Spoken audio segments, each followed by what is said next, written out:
Cérémonie de prise de fonction des nouveaux décigrammes de l'AGEF et de la SICOGI assurée par Bruno Koné, PH Coassi, les nouveaux locataires des bureaux des présidents des conseils d'administration de la Société ivoirienne de construction et de gestion immobilière, SICOGI, et de l'Agence de gestion foncière, AGEF, sont connus depuis ce mercredi 27 octobre 2021. Messieurs Ibrahima Bakayoko et Dano Pierre Nandjoui ont reçu leur feuille de route des mains du ministre Bruno Nabagné Koné, qui a présidé la cérémonie de passation de charges entre les deux administrateurs. Saisissant l'occasion, le ministre de la Construction a rappelé les fortes attentes de l'État de Côte d'Ivoire vis-à-vis de ces deux structures. En ce qui concerne la SICOGI, après 4 années de restructuration qui ont permis à la société de renouer progressivement avec des résultats positifs, l'heure est à la consolidation des acquis durement obtenus et à la préservation de l'équilibre encore fragile retrouvé.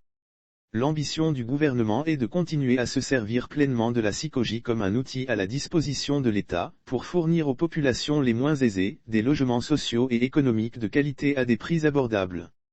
À cet effet, la SICOGI devra jouer un rôle encore plus déterminant dans le cadre de la mise en œuvre du programme présidentiel de logements sociaux et économiques, à l'instar du rôle que jouent des sociétés similaires dans certains pays de référence en la matière. A-t-il expliqué.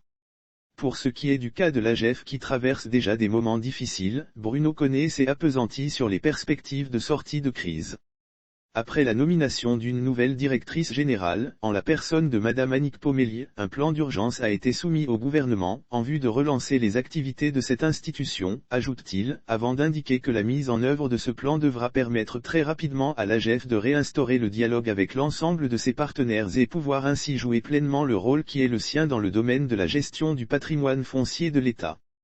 Le ministre n'a pas manqué de dire son espoir en ces deux hommes de grandes expériences, qui devront conjuguer leurs efforts pour relever les défis qui se présentent à eux dans leurs nouvelles fonctions. Ces derniers, conscients de la tâche qui les attend, n'ont pas manqué de rassurer le ministre sur leur engagement et leur détermination à redorer l'image de ces deux institutions qui ont longtemps fait la fierté de la Côte d'Ivoire.